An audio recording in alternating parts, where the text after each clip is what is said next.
Okay, we're going to start today's session, listening drill session. Thank you very much, Aura or Christina, for joining to this session.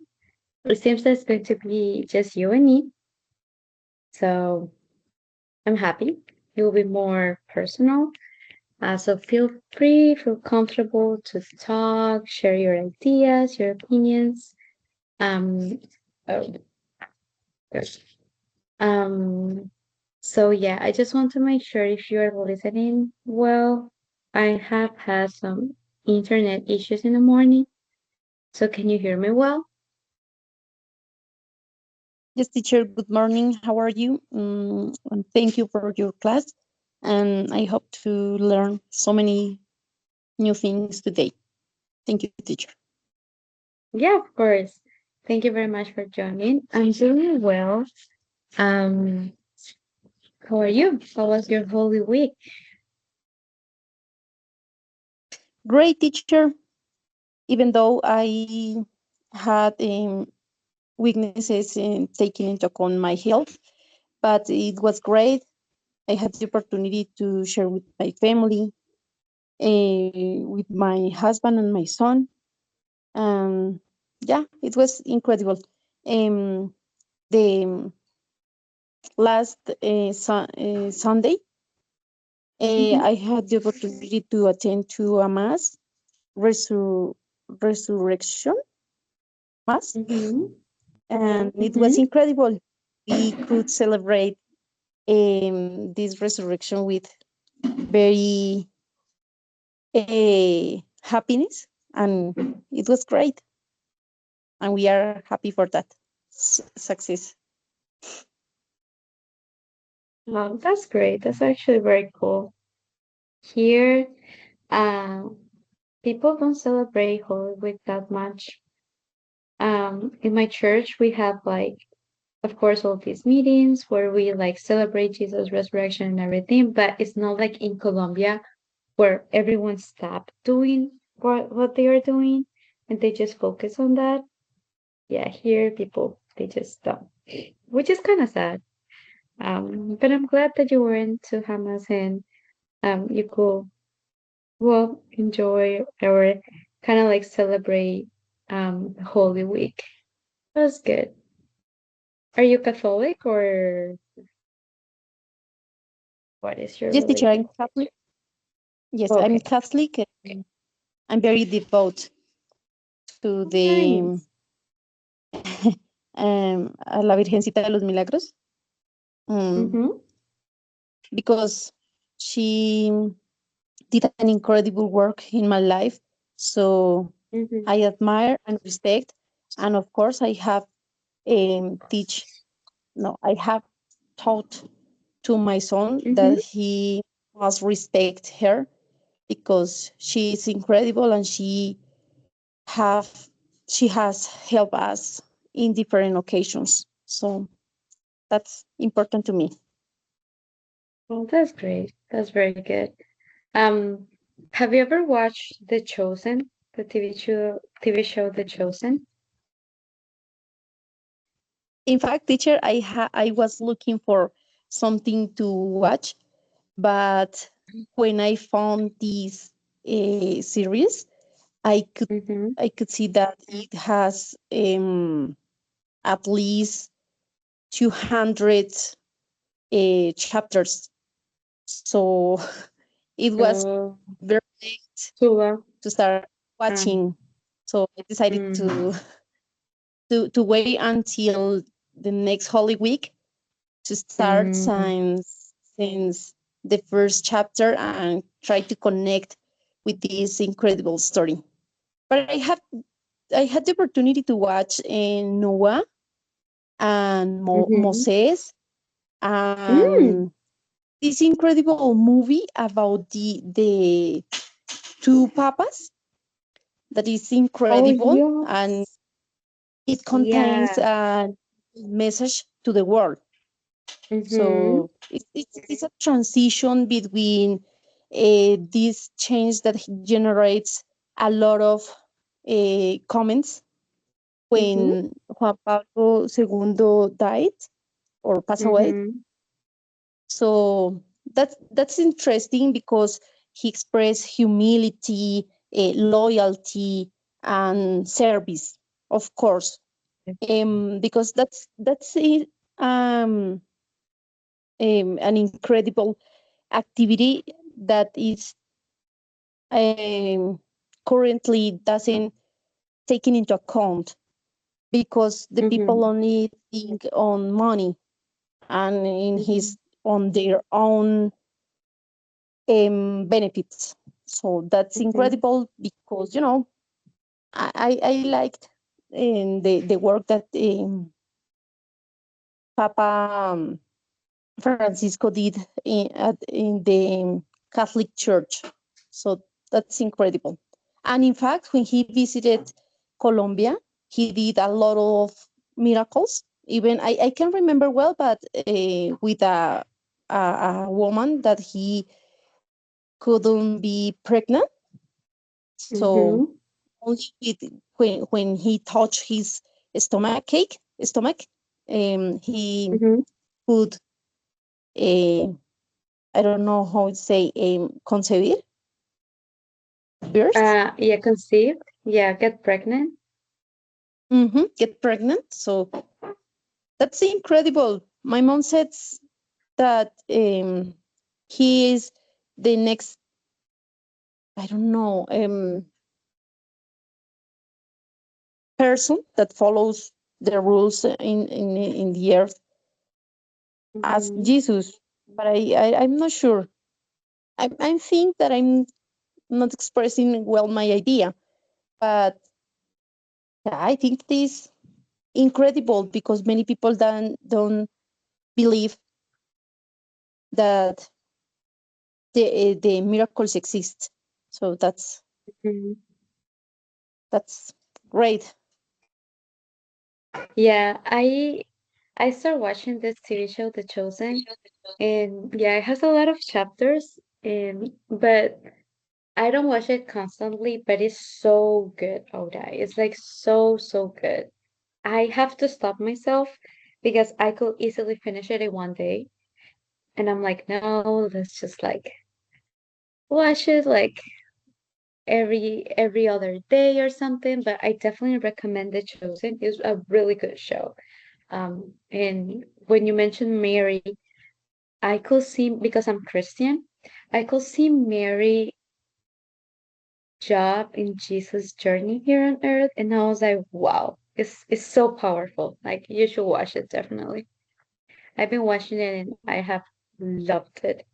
So if you have time, you can watch one, two episodes, one season, everything, and let me know what you think about the TV show. It's really good. Okay, Thank you, teacher, so for your recommendation. I keep in mind. yeah, of course. Yes, let me know if you actually start watching it. I'm like a nerd with this TV show. Okay, teacher. So if you watch it, let me know. Okay, so today we're going to practicing our listening skill, and we are going to be practicing about informal vocabulary and informal audios. So this will be helpful first to like find like the difference of the context of the type of English that you use with certain people, group of people. Of course, we are not going to be using um, the same vocabulary or the same tone when we are talking with friends compare with when we are talking with our boss, for example, right? So we'll be practicing that today. Can you please help me reading the goal of today? Yes, teacher, of course. Goal. By the end of this lesson, students will understand the main idea and specific details of a topic, recognize formal versus informal language, improve real life listening strategies. There you go. That's what we are going to be doing today. Actually, today's lesson is going to be pretty easy. The audios are very easy. And it's like very open. Like the activities is there's no correct or wrong. It's just based on like your knowledge on informal and formal English. So we're going to do a warm-up activity. We're going to watch this video to kind of like learn the difference and where to, oh my gosh, where to use formal and informal. Like in this video, they will show us like different examples.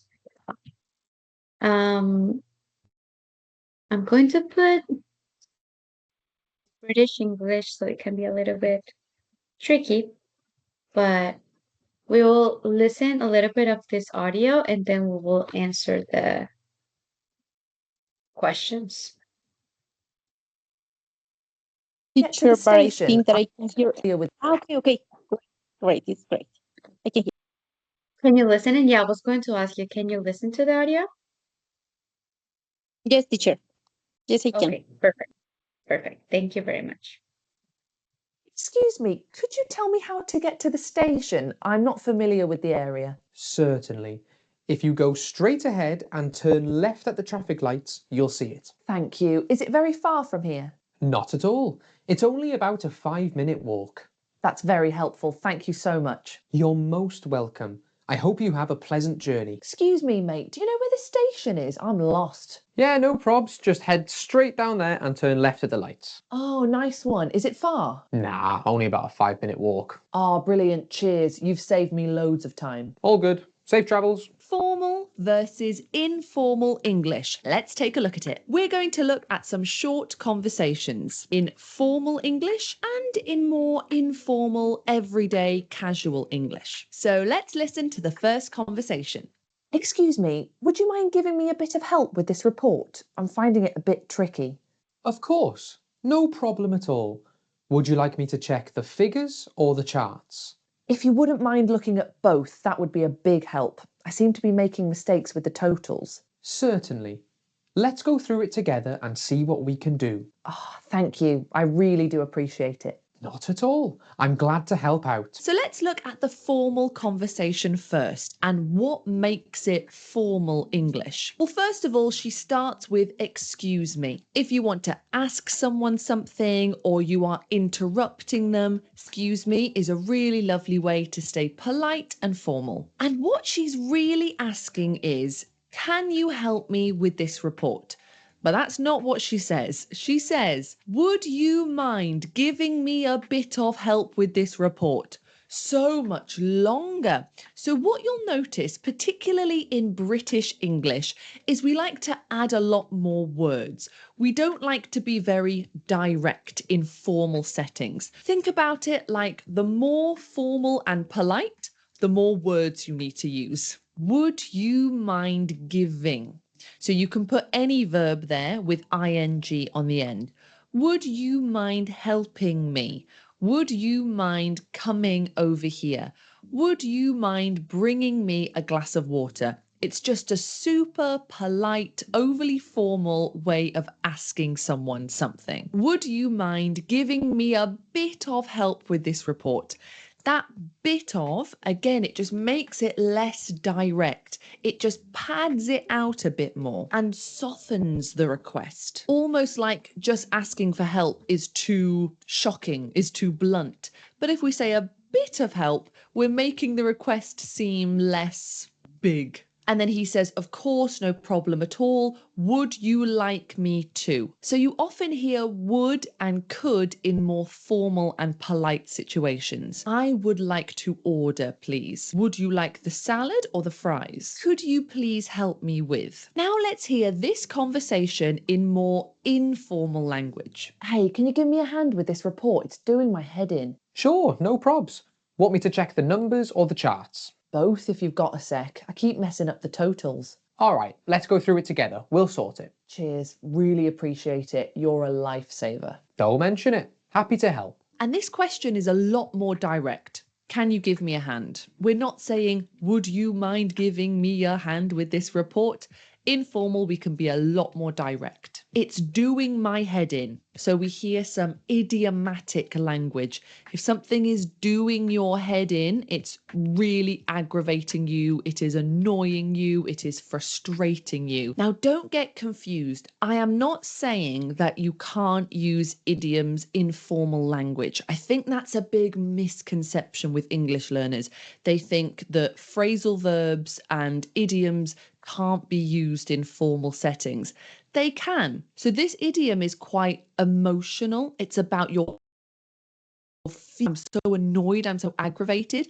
And we normally talk about our feelings a lot more in informal contexts. You know, if I was in a business meeting or a work interview, I probably wouldn't say something like, oh, it's doing my head in, because that's something very emotional and talking about, you know, a negative emotion. But there are lots of idioms that aren't like that, so you can still use them. So don't feel like you can't use idioms in formal settings. Then he says, sure, no probs. So here we see the word problem being shortened to probs. And you hear that a lot in informal language, words being shortened. And notice how he doesn't always talk in complete sentences. Want me to check the numbers or the charts? Not do you want me to? So a lot of informal and casual language starts kind of halfway through the sentence. Then here again, we've got a word that's shortened. So if you've got a sec, that's really common to shorten second to sec. And then look at the thank you. It's not thank you, it's cheers. Cheers is a really informal way of saying thank you. Okay, let's listen to another formal conversation and see what we can learn from it. I was wondering if you'd like to go for a coffee later. It might be nice to have a short break. That sounds lovely. Did you have anywhere particular in mind? I thought we could try the new cafe by the station. I've heard good things about it. That would be perfect. What time suits you? How about 3 o'clock? That should give us enough time after the meeting. Excellent. I'll see you there. Just let me know if you're running late. Of course, I'll send you a quick message if so. Okay, so notice again the use of the word would. I was wondering if you'd like. Now, the would is hidden with an apostrophe. If you'd means you would. Don't be afraid to contract words in formal language. If you don't contract words, you might sound a bit like a robot. I was wondering if you would like to come for a coffee with me. I am very happy to see you today. In written contexts, you know, if you're writing a very formal letter, then there's kind of different rules there. But in spoken English, it's absolutely fine. Notice all these complete sentences with a beginning, middle, and an end. And there's a bit of idiomatic language in here. Running late. Just let me know if you're running late. You know, we don't need to say, please warn me if you shall be late. You know, we don't need to talk like we're in a book. We can talk like real people, even in formal settings. So don't feel like you have to switch on this Shakespearean way of speaking. Now let's hear the more informal version. Fancy grabbing a coffee later? I'm desperate for a break. Yeah, sounds good. Where do you want to go? Maybe that new cafe by the station? Heard it's decent. Works for me. What time are you thinking? About 3? Gives us a bit of time after the meeting. Perfect. See you there. Hey, don't be late though. Okay, so we start off with fancy grabbing. Fancy doing something, very British way of saying, do you want to? So, fancy a bottle of water? Do you want one? Or fancy coming to the party later on? Or fancy being my friend? You know, do you want to? And we put it with ing at the end. So again, this is not a complete sentence. We're not saying, do you fancy grabbing a coffee? We're saying, fancy grabbing a coffee? Grabbing as well, to grab a coffee. That's quite an informal way of speaking. And then he says, where do you want to go? Where do you want to go? So a lot of that combining words together. So instead of want to, wanna. Instead of do you, do. What time are you thinking? Instead of what time are you thinking of? What time are you thinking? So in informal settings, be prepared to be a bit surprised by what you hear, because it might be different to what you have read in your grammar books. Okay, the next 2 conversations, we are going to hear. Okay, so we just watched like a bunch of like examples in British accent, but I think it's very helpful the way that she explains the idioms in the words vocabulary that she used for informal or formal.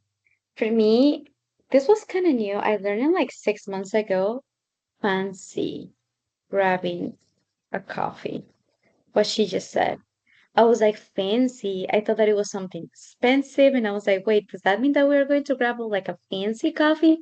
But now it's just like, do you want to grab a coffee with me? Would you like to grab a coffee with me? And also mate, which is like friend or like, yeah. And other examples that she gave, I think it's very important for us to keep in mind when we just don't want to talk, as she mentioned, like Shakespeare, or we don't want to just like use the same informal words, but we have like different vocabulary that we can be using with our friends. Fancy grabbing a coffee, Christina? Fancy having dinner tonight? I don't know. Those were my two favorite of this video. What do you think about this video? Do you think it was helpful? Do you learn like new words, new vocabulary? Yes, teacher. I like the video, and I think that is pretty complete because Mm-hmm. sometimes we learn how to speak with rules, and it's great. Mm-hmm. It's fantastic. It's very useful, but we Mm-hmm. need to know the reality that surrounds us. Mm-hmm. And it's, for example, give me a hand. That expression I have here, I think that in a TV show, I can remember, but that it's common for me. And for example, in my case, I try to apply let's grab a coffee because I love the coffee and I learned this Mm-hmm. expression a few months ago, and I try to keep in mind on my head. So I try to use when, for example, my husband invites me to drink a coffee, then I use that expression and let's grab a coffee. I love, Mm-hmm. I think that I deserve it because my effort, my head needs a rest, and so I try to transmit my thoughts, and I try to Mm-hmm. use these incredible expressions because I know that is pretty useful. And thank you Yeah. for sharing this British accent because we are focused on American accent, and I think that we Mm-hmm. need to. And I think I don't know if it's my perception, but I think Mm-hmm. that British English is more fancy, it's more Yeah. elegant, more formal. Yeah. Mm-hmm. Yeah. Yeah, teacher. So I Thank you. just send you the link because that channel is actually very helpful. And if I'm honest with you, is as you said, it's very important to know like the rules, the proper way to like speak English and everything. But when you have the opportunity to go, for example, to England or to go to, I don't know, New York or Washington, D.C., or like a native speaker country or city, you will notice that no one, Christina, no one use the English that they have taught us in a classroom. You will be listening so much of informal slang and idioms that it will be confusing for you because even though that so my background with English is that I learned it by myself and then I work for a company where like in Bogota where I have to use English all day long. And it was constantly formal English. But when I moved here to the United States and I started listening all these slangs, all these idioms, I was like, what? Like I was so confused. I was like, why people is like saying all these things like fancy you when I was like, what is happening? Like no one taught me that.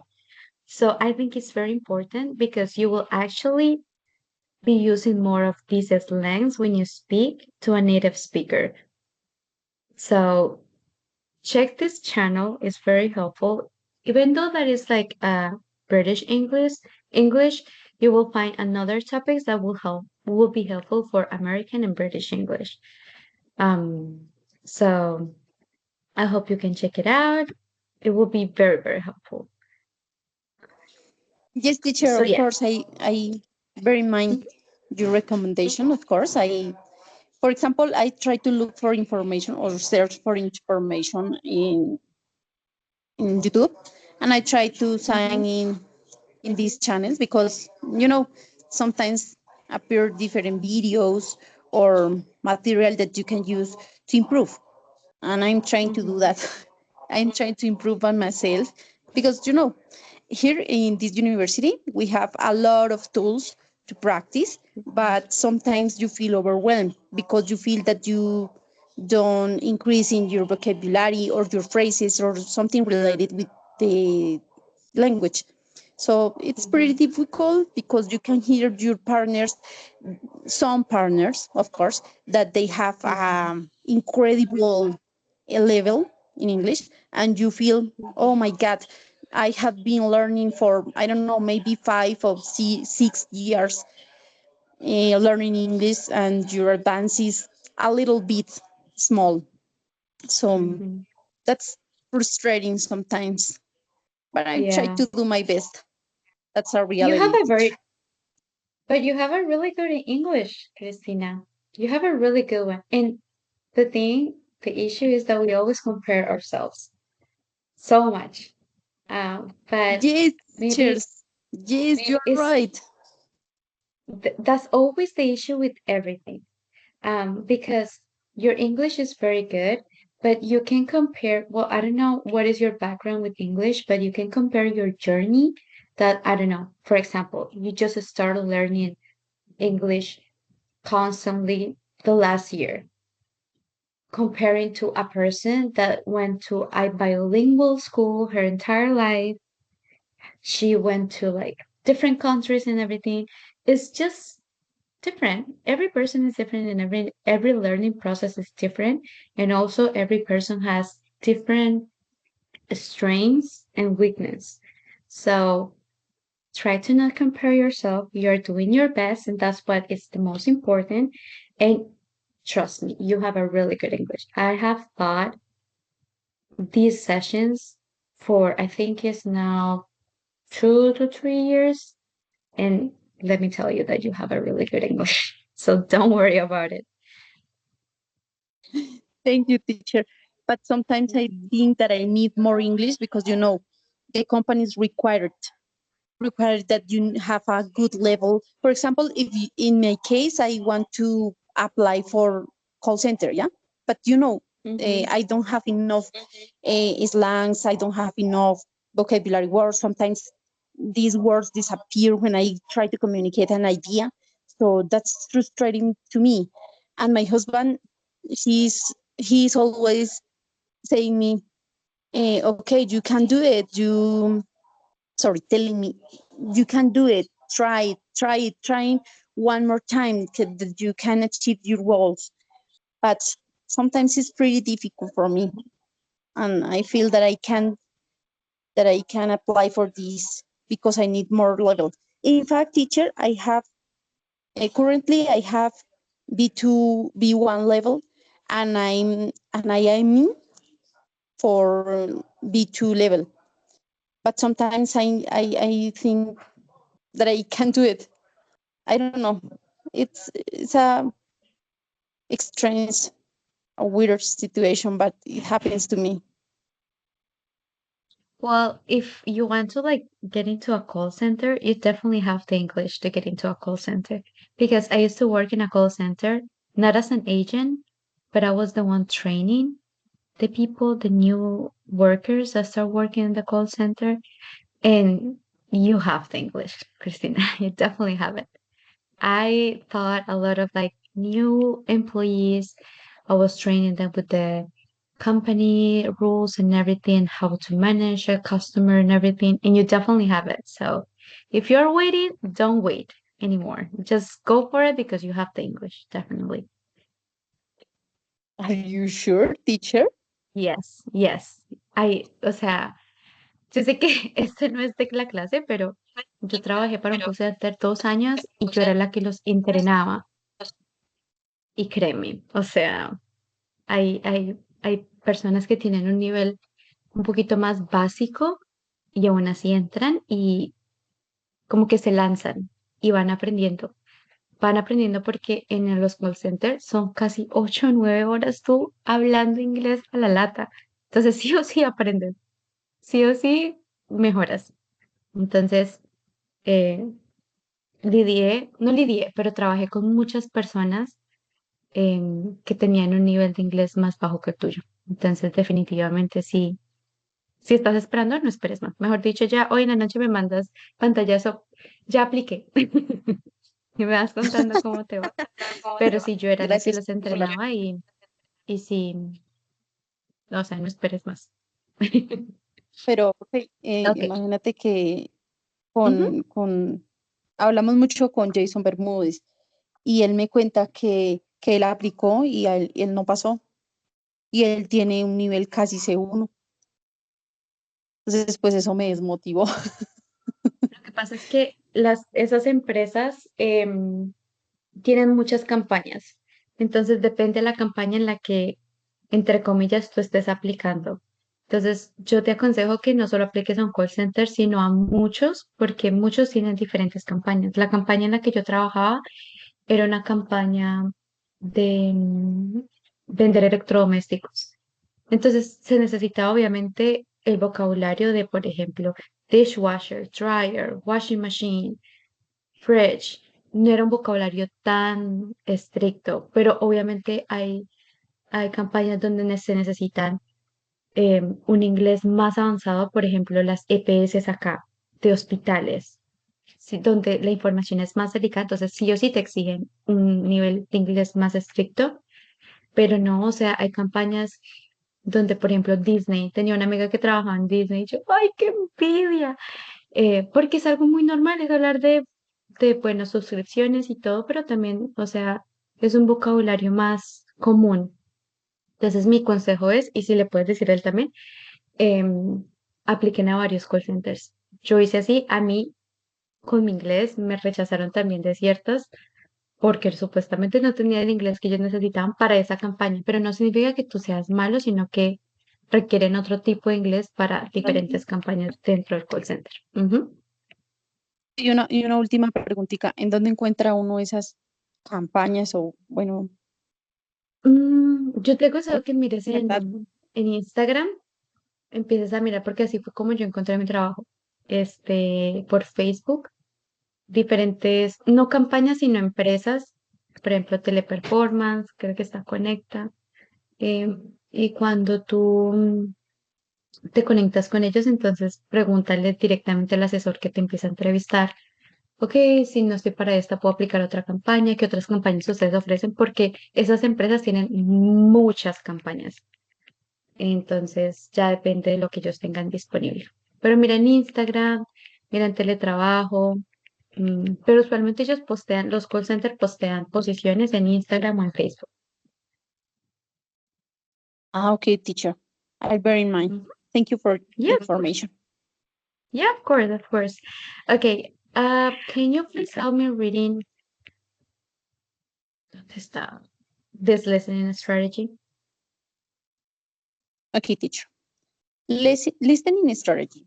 As you listen, focus on features that tell you what type of text you are hearing, e.g., news, interviews, advertisement, notice, story, review, joke, etc., and what the topic is, such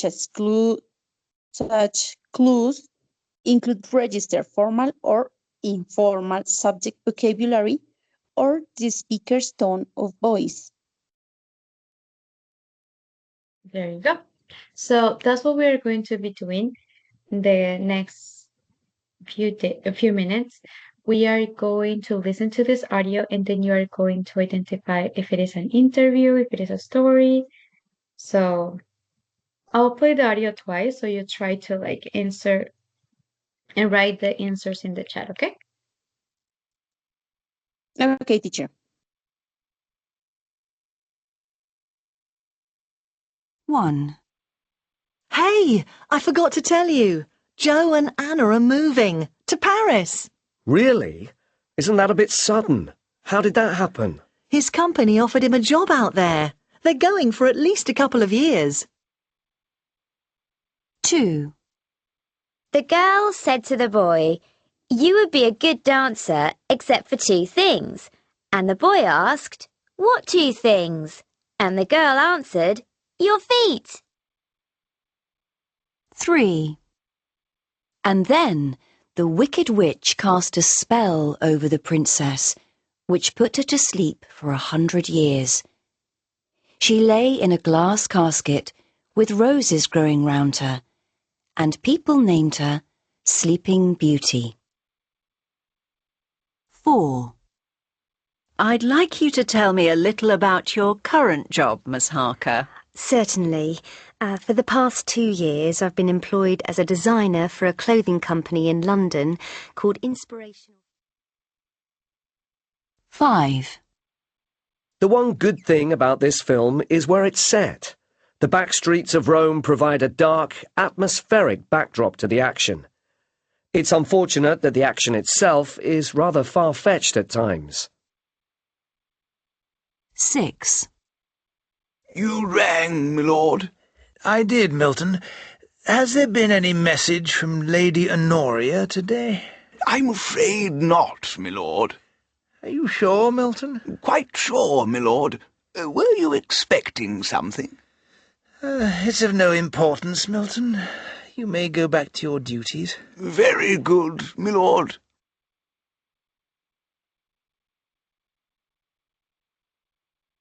One. Hey, I forgot to tell you. Joe and Anna are moving to Paris. Really? Isn't that a bit sudden? How did that happen? His company offered him a job out there. They're going for at least a couple of years. 2. The girl said to the boy, "You would be a good dancer except for two things." And the boy asked, "What two things?" And the girl answered, "Your feet." 3. And then the wicked witch cast a spell over the princess, which put her to sleep for 100 years. She lay in a glass casket with roses growing round her, and people named her Sleeping Beauty.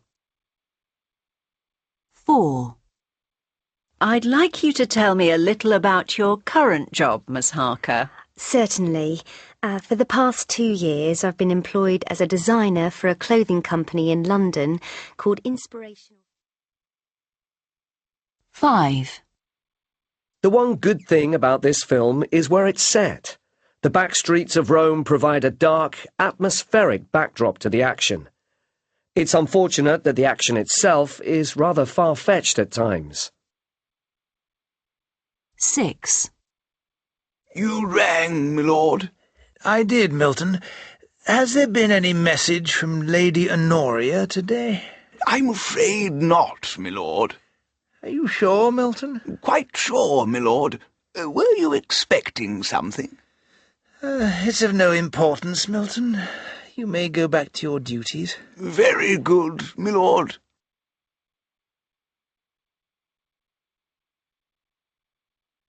Okay, do you have any answers? And check. Oh, let's wait. Okay, so let's see. ¿Dónde está? Here. Okay, so let's check the answers. Okay, the letter 1 was letter C, a chat between friends, so good job. The third one was B, a story, good job. The fourth one was A, an interview, good job. Letter 5 was a review, good job. Then 6, a play, yeah, good job. And the 2, it was a joke. So you did a very good job. Very Thank you, good teacher. I listening. couldn't understand the second one. Yeah, it was kind of weird. It was kind of weird. I was going to do a wrap-up activity, but we need more students. So let's do the warm-up activity that we couldn't complete. So because of time, can you help me changing these sentences into formal? Not all of them. Can you just help me to do the first two and then these two to formal? So the first one, change these two sentences into formal language, and then the other two into formal language. You can just like, you don't have to write it, just say it. Just think about it. There is no incorrect or correct. I just want to know, how would you change these two sentences into informal language? So, for example, how would you say, I would like to inquire about your availability? How would you ask that to a friend? But in a formal way, teacher? Informal. Informal. Okay. Mm, I'm going to inquire about your availability. It's informal or not?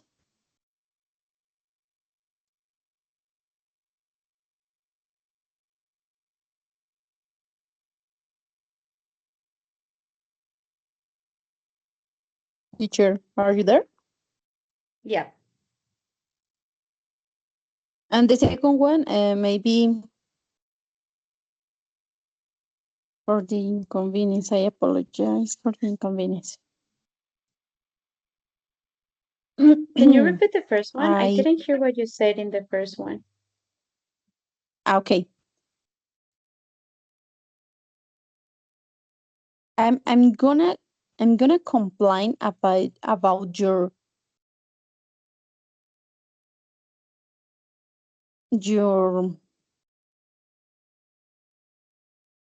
disponibility. No, I think that it doesn't exist.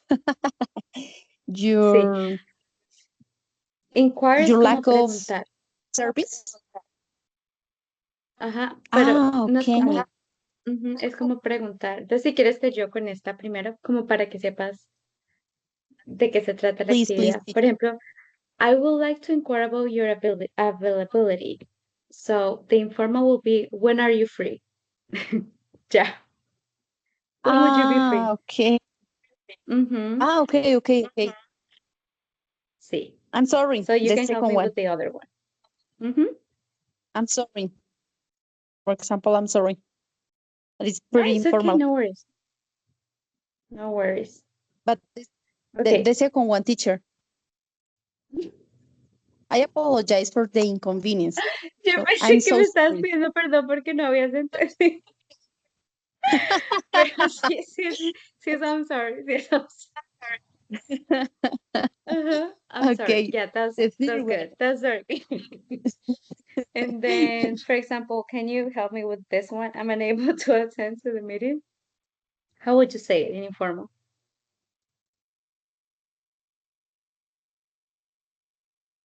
I can do it. Yeah, I can do it. I'm sorry, I can do it. Mm-hmm. I can do it. I'm sorry. Okay. So I think formal to informal is very easy. But what about informal to formal? Can you help me? How would you ask to your boss, can you help me? Could you assist me? Mm-hmm. Yeah. Could you assist me with this problem? With Would you this mind problem? helping me with this problem? Okay, and what about, sorry about that. How would you say this in formal? Informal way. I'm really embarrassed about this Mm-hmm. are presenting right now. Maybe Mm-hmm. Yeah. it's a Or possibility, I'm really teacher, or sorry. not. I'm really sorry for this inconvenience, por ejemplo. Mm-hmm. Yeah, that's a So great way. these are I think it's very important to practice informal idioms and ways to talk because, for example, if you decide to apply to the call center, you should talk formal, right? When they do these interviews. Mhm. So, Yeah, teacher, um, define. so I will send you the link of the activities and audio so you can practice too. And yeah, I think it's very important for us to identify and also switch our minds to like, oh, we're talking informal. Oh, we're talking formal. Because we never know when those situations might get into our lives. So yeah. Do you have any question about the topic, about like the audios that we listened today? No, teacher, everything was clear. And thank you for your class. You were straight fire. And I enjoy learning new things. And of course, I know I'm conscious that I need to improve my level of English, my listenings, and everything about my skills, my communicative skills. And thank you for that, teacher. Thank you for your time and your dedication. I appreciate it. Yeah, of course, of course. And please stop comparing yourself. You have a good English, okay? Believe that. Thank, Um, thank okay, I will see and you another opportunity. And yes, yeah, of let me know course. how the application go. And if you have any question, I'm more than happy to help you with like the call centers and how everything works. Thank you, teacher. You are an angel, a real angel. Yeah, Thank you for that. Bless you. you have a good day. Thank you very much for joining, and I'll see you next week. See you soon, teacher. Have a nice day. Bye bye. Thank you too. Bye bye.